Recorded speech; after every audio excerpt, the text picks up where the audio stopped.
Hello, I'm Will. I'm Liam. I'm Lincoln, and today we're going to review clusters. It's coming to Kickstarter soon.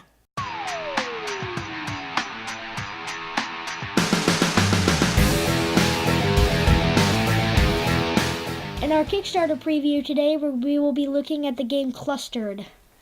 It takes 1 to 4 players, and it takes 30 minutes. That's right, and the game setup is very, very simple. You put the black wild card in the middle of the table, you deal out the individual decks to players, and then hand each player their deck of cards. The color of the cards are different, and that's how players keep track of their score, but the symbols on each deck are the same.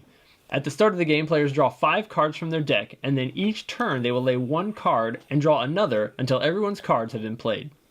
Players can only lay a card if at least 2 of the elements on the card match. So it would have to have either the same type of shape, the same number of shapes, or the same texture. You need a really large table when playing a 4-player game because the grid gets really large by the end of the game. After everyone has played all of their cards, you score the game by first counting up your largest complete rectangle. Then you score both vertically and horizontally based on the rows that contain more than 2 of your color cards.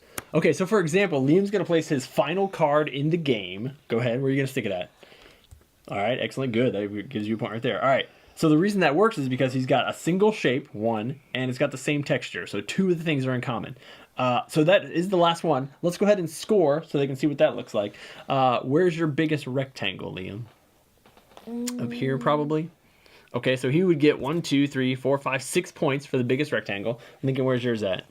Probably right here. Yeah, right So there. you get 1, 2, 3, 4, 5, 6, 7, 8, 9. So that's your starting score. And then you start either by row or by column, and every row that has more than 3 cards in it scores. So like these 2 wouldn't give us any points, but this one would. So Liam started with what, 6? So you get 7, 8, 9, 10, 11, 12, 13, 14, 15, 16, 17, 18, 19, 20, 21, 22, 23, 24.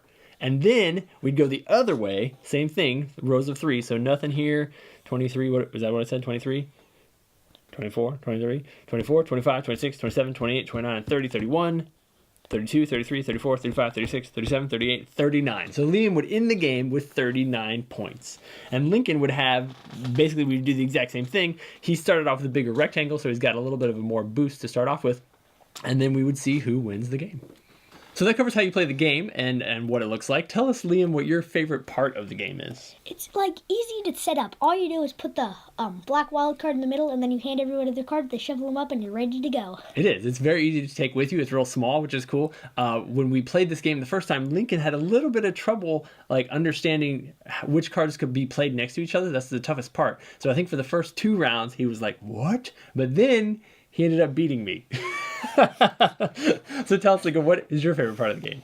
I like how you have the wild cards. They help you with a card you can't play anything. You just lay down the wild card. Yep, that's perfect. Being able to strategize when you lay that card is really crucial because it'll come up in your deck and either you know it's coming at the end or you're holding on to it at the beginning, and finishing off that huge rectangle with that one piece you need is really key. We've enjoyed the game a lot. It is like abstract strategy, so it's one of those games where like the level of players you play with will determine how hard the game is. When you play with these guys and they beat you, that's pretty cool. When you play it with other adults or heavier gamers, you're going to get a different flavor of game because of the fact that it's all about the patterns. It's all about what you take the time to recognize. How slow or how fast you want to play the game is going to be determined by your audience.